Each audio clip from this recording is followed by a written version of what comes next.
Awas, hati-hati. Orang-orang yang walaupun rajin ibadah ritualnya, tapi tidak bisa menjaga takwa sosialnya. Misal, rajin sholat, rajin puasa, rajin ibadah, tapi rajin juga mencela, rajin juga menuduh, rajin berselisih, rajin macam-macam. Itu disebutkan oleh Nabi. Kalau Nabi menyebutkan dengan kalimat umum, artinya akan terjadi di setiap masa dengan tokoh yang beda-beda. Itu ada di antaranya di hadis riwayat Muslim nomor hadis 2815. Dari Abu Hurairah. Saya bacakan hadisnya. Atadruna al-muflis, tahukah kalian orang yang pailit itu, bangkrut? Qulna ya Rasulullah, al-muflisu fina ma la dirham lahu wa la mata'.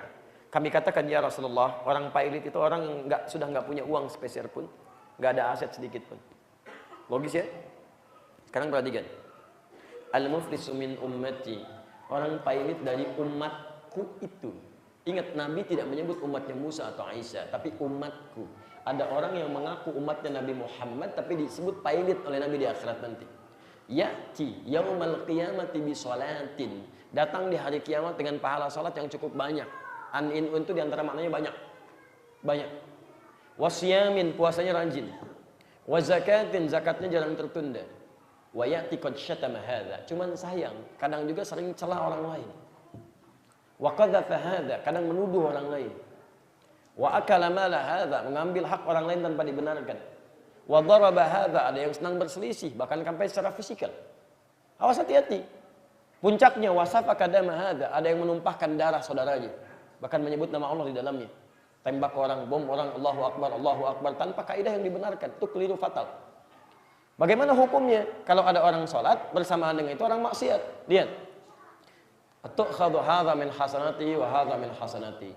Kalau ada orang sholat, kemudian dia mencela orang lain, maka pahala sholat dia seketika dipindahkan kepada orang yang dicelanya. Jadi kalau antum bermasalah dengan orang, kemudian antum maafkan dia belum minta maaf pada anda, dia terus mencela anda, seketika pahala-pahala dia diberikan kepada anda. Itu seketika transfer otomatis. Masya Allah, nggak minta dikasih. Pahalanya banyak, pindah. Anda taklim sekarang nih, keluar dari sini misalnya, ada yang mencela orang yang nggak taklim. Masya Allah, itu siapa sih orang itu?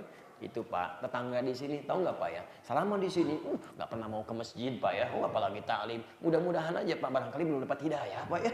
Iya ya, terus dibicarakan. Itu begitu Anda dengan niat buruk membicarakan orang itu, pahala taklimnya pindah kepada orang itu.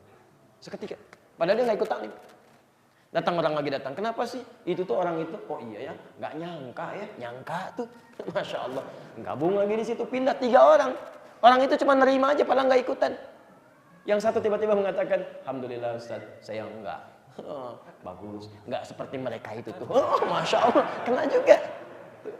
Jadi ada banyak hal yang kadang nggak sadar gitu kan, kadang nggak sadar, ya atau jangan-jangan Anda sering rajin ikut talim, tapi sering mencela juga, hati-hati itu, nggak boleh gitu kan. Anda ibadah, sholat, puasa, macam-macam, tapi menuduh orang juga, itu bahaya. Ada perempuan disebutkan oleh Nabi masuk neraka dia, padahal rajin puasa, rajin sholat. Hanya persoalan sering mencela dan menggibahkan tetangganya. Kata Nabi, hiya finnar, dia di neraka. Orang kaget, kok bisa? Karena habis pahalanya. Lihat, wa hadza min hasanati, wa hadza min hasanati. Demikian seterusnya. Fa in faniyat hasanatuhu, ma lam yuqda alaihi. Tapi jika habis kebaikannya, sementara masih ada keburukan yang dilakukan, misal masih ada dosa satu, pernah zalimi orang, tapi bekal kebaikan sudah nggak ada untuk menembusnya, maka yang terjadi, diambillah keburukan orang ini, tu'khadhu min khatayahum, diambil keburukan orang ini, ditimpakan kepada orang yang ini, faturiha finnar, maka kehabisan bekal dia, dimasukkanlah ke dalam neraka. Silakan Anda cek sampai dengan hari ini, kita bermuhasabah masing-masing. Berapa kali kita berpikir buruk tentang orang lain? Berapa kali kita berprasangka tidak baik kepada Allah Subhanahu wa taala? Berapa kali lisan kita bertutur yang tidak baik?